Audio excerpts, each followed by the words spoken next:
This is Dunk and Holder on Sports 1280 New Orleans.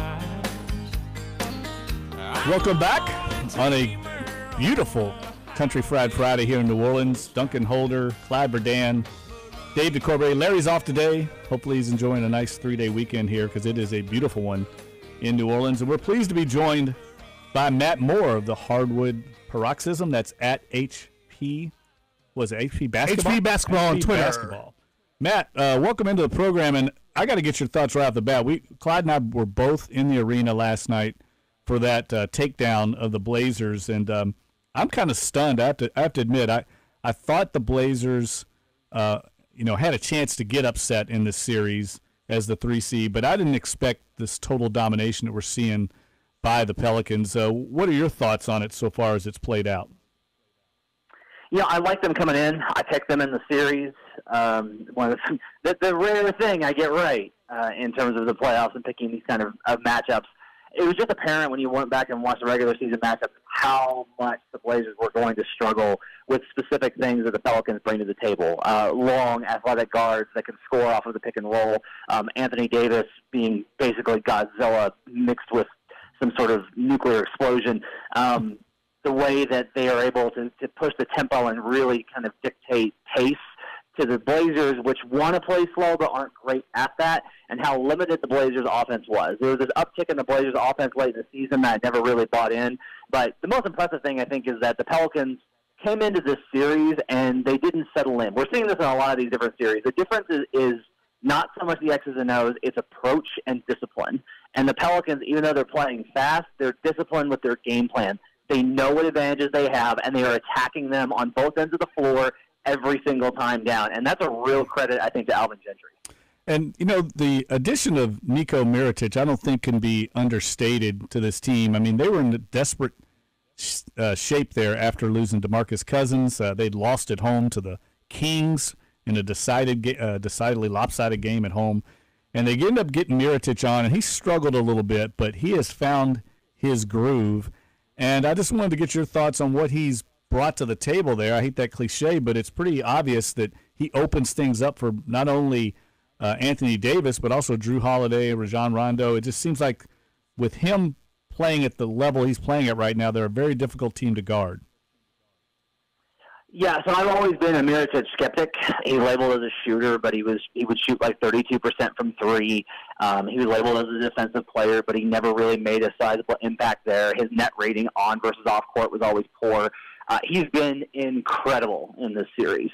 And, shooting the ball has been great and spaces the floor, and he's made some just huge shots that have demoralized Portland. But what he's brought on the defensive end, and particularly rebounding, which enables them to get out in the open and push the pace that they do, because Mirotic is always looking up the floor, has been just huge. He is snatching rebounds away from big physical defenders like Ed Davis and Yusuf Nurkic. He's grabbing those rebounds and getting the ball up the floor, and it's really been impressive to watch. I think that he's been for all the things that we knew coming in that the Pelicans were going to have advantages in, he was one where you couldn't really count on him, and him stepping up, I think, is why this series has tilted from the Pelicans have a real chance to win to they are dominating them, and Portland honestly has very little hope at this point.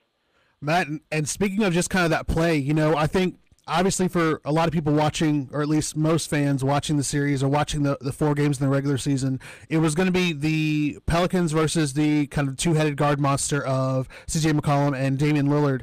I want to get your thoughts on both sides of the coin, specifically with how Dame and C.J. McCollum have looked comparatively to the guard combo of Drew Holiday and Rajon Rondo, and or hashtag playoff Rondo has come out and has absolutely dominated the series from their positions on the court. So can you talk a little bit about just how strange, or the dichotomy of watching a veteran like Rondo and Drew Holiday pretty much almost coming out party to the national conscience, as opposed to the guards that we were supposed to thought that would have a good series in C.J. McCollum and Damian Lillard?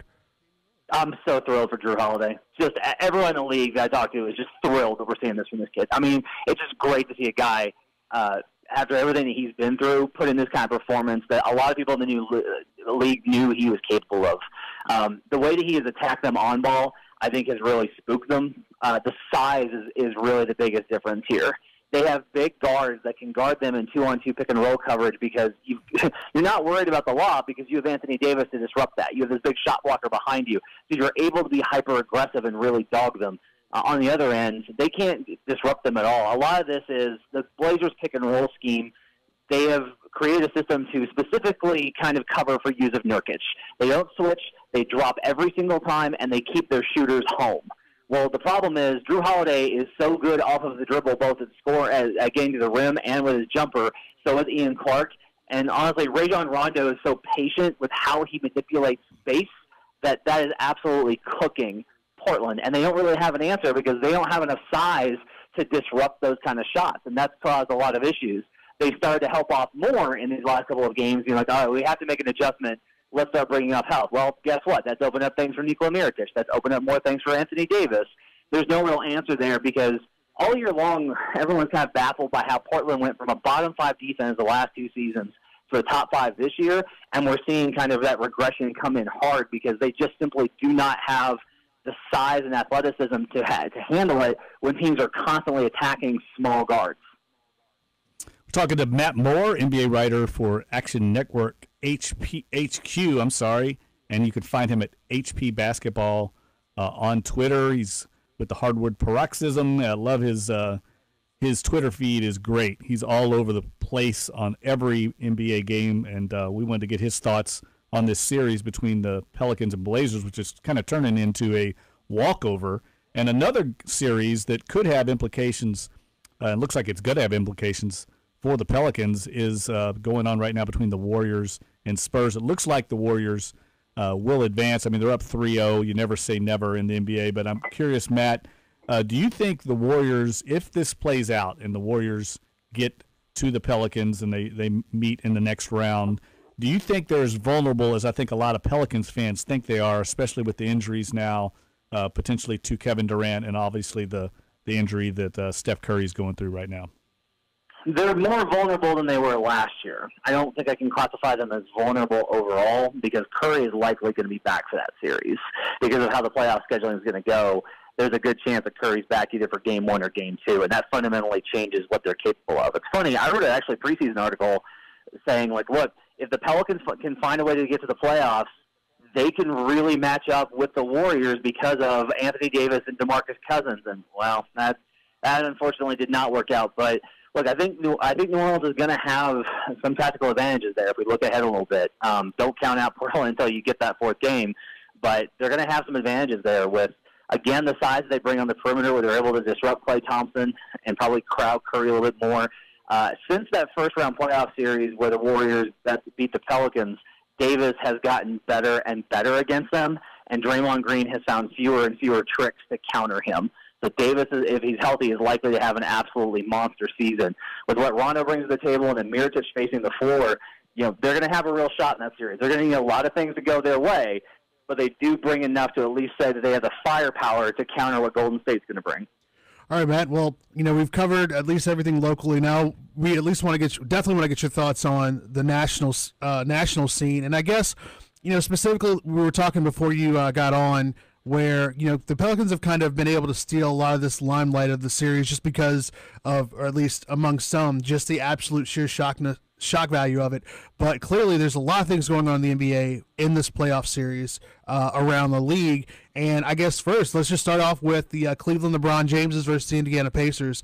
This is a strange series. Obviously, LeBron came out in Game 2 and basically had to take the game over himself. But what are your thoughts on that series specifically, knowing full well that this Cleveland team has some problems and have a lot of holes that they're going to try to have to fill to even just be competitive, not maybe just in this series, but trying to go forward? This series, more than any other in the last 10 years of LeBron James playing, is LeBron James versus the opponent. And that's really what it comes down to, is James is going to have to give them 30 to 40 every single night for them to win this series. The Pacers came into Game 1 with no expectations, no pressure, but a lot of intensity, and absolutely took it to them. In Game 2, really, I rewatched it last night. It just came down to that first quarter. I thought the Pacers settled in really well after that first quarter. After LeBron got done with his onslaught, they made some adjustments and were able to really challenge them. A lot of what Cleveland is doing right now is using LeBron off ball, and that's actually catching them off guard because you're used to LeBron handling the ball, isolating, working in pick and roll, and they're using him as a screener in a lot of situations, and that's disrupting a lot of what Indiana is expecting. I think they're probably going to make some of those adjustments and make the other guys beat them, and I'm not sure that those other guys are going to be able to do that. We've gotten great performances from J.R. Smith, which he's been bad for 2 years, but I think the Pelicans, or the Pacers rather, especially with Victor Oladipo and how he's playing and setting the tone, are going to have a real chance to steal the series. Cleveland has a fight up ahead of them in the next couple of games. Talking to Matt Moore, here at Hardwood Paroxysm, at HP Basketball on Twitter. Matt, the series that I can't watch enough of is the Jazz Thunder. It's an evenly matched series, and both teams really intense going at it. I think the matchups are interesting all across the board. How do you see this one playing out, or even can we even speculate on how this will play out because it's so competitive?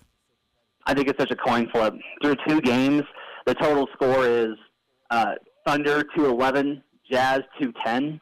The Jazz have won 4 quarters.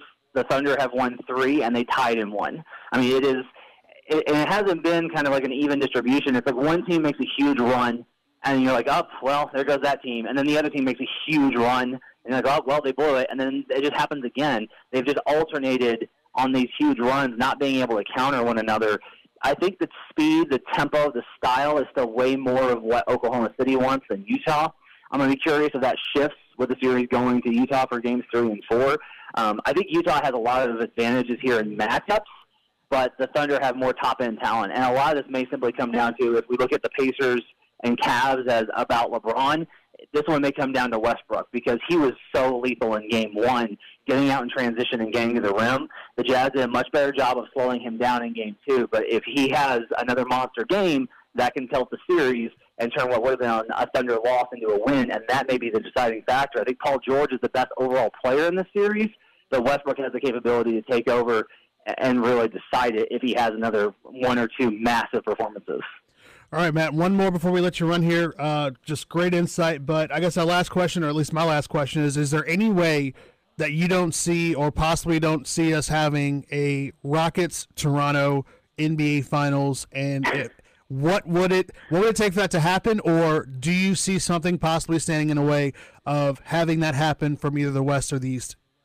Well, yeah, I think we still got the Warriors in the West, and we still got LeBron James in the East, so we know very little about what's going to happen. I think, I've never really doubted LeBron as much as I do right now. Defensively, he's a mess. But look, if he gets past the Pacers, the Raptors matchup is a little bit more favorable to what the Cleveland wants to do. And then if we assume the Sixers are going to get there, that could be just wild. I think in the West, look, Golden State has not shown their best hand yet. And the concern is going to be that they're going to reach into the well and it's not going to be there. But they've won 2 titles. They have 2 MVPs on their team. They still have the most stacked roster. I think Houston played the best basketball this season, but they're once again played to the bone, so they're tired. They're a little sluggish versus the Wolves. They haven't played great yet. Just the Wolves are bad. I think we have a lot more left to be decided. That's one of the exciting things right now. Even though some of these series have already tilted, they tilted in unexpected ways, and I think we're getting set up for what's going to be a pretty great playoff run.